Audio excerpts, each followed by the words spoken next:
الحمدللہ رب العالمین والصلاة والسلام علی سید المرسلین اما بعد فاعوذ باللہ من الشیطان الرجیم بسم اللہ الرحمن الرحیم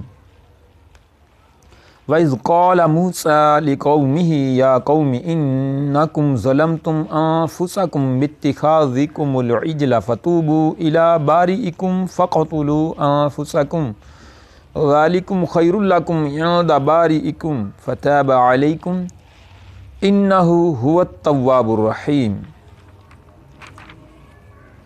سورہ بقرہ آیت نمبر 54 یعنی 54، ترجمہ کنز العرفان۔ اور یاد کرو جب موسیٰ نے اپنی قوم سے کہا، اے میری قوم، تم نے بچھڑے کو معبود بنا کر اپنی جانوں پر ظلم کیا، لہٰذا اب اپنے پیدا کرنے والے کی بارگاہ میں توبہ کرو، یوں کہ تم اپنے لوگوں کو قتل کرو، یہ تمہارے پیدا کرنے والے کے نزدیک تمہارے لیے بہتر ہے۔ تو اس نے تمہاری توبہ قبول کی، بے شک وہی بہت توبہ قبول کرنے والا مہربان ہے۔ اس آیت کی تفسیر میں فَاقْتُلُوا أَنفُسَكُمْ کہ تم اپنے لوگوں کو قتل کرو۔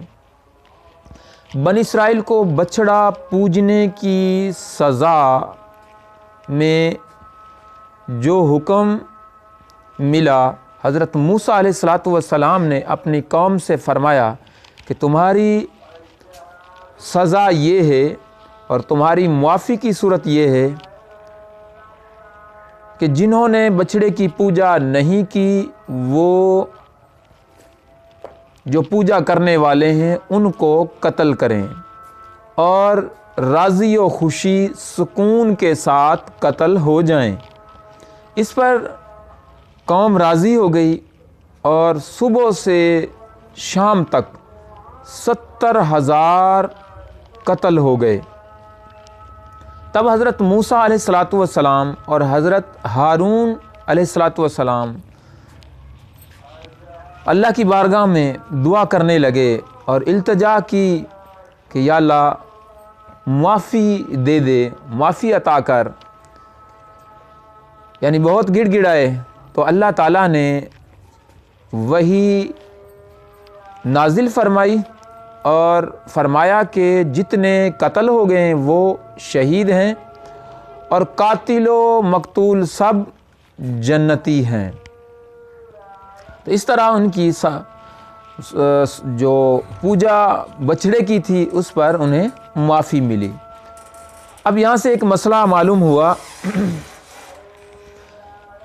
کہ شرک کرنے سے مسلمان مرتد ہو جاتا ہے اور مرتد کی سزا قتل ہے، کیونکہ اللہ تعالیٰ سے بغاوت کر رہا ہے اور اللہ کا باغی جو ہو اسے قتل کر دینا ہی حکمت اور مصلحت کے بالکل عین مطابق ہے۔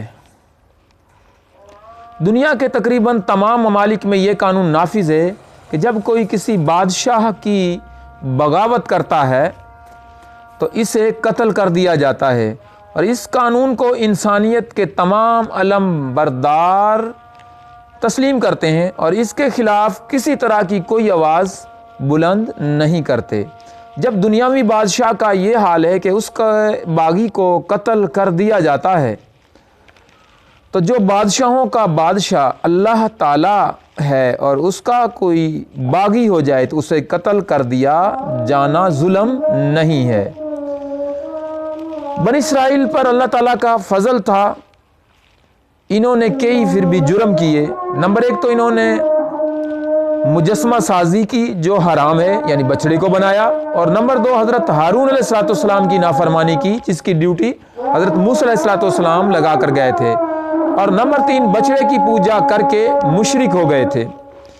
یہ ظلم آل فرعون کے مظالم سے بھی زیادہ شدید ہیں، کیونکہ یہ افعال ان سے بعد ہی ایمان سرزد ہوئے، اس وجہ سے وہ مستحق تو اس کے تھے کہ عذاب الہی انہیں مہلت نہ دے اور فی الفور ہلاک کر کے کفر پر ان کا خاتمہ کر دے، لیکن حضرت موسیٰ اور حضرت ہارون علیہ السلام کے طفیل انہیں توبہ کا موقع دیا گیا۔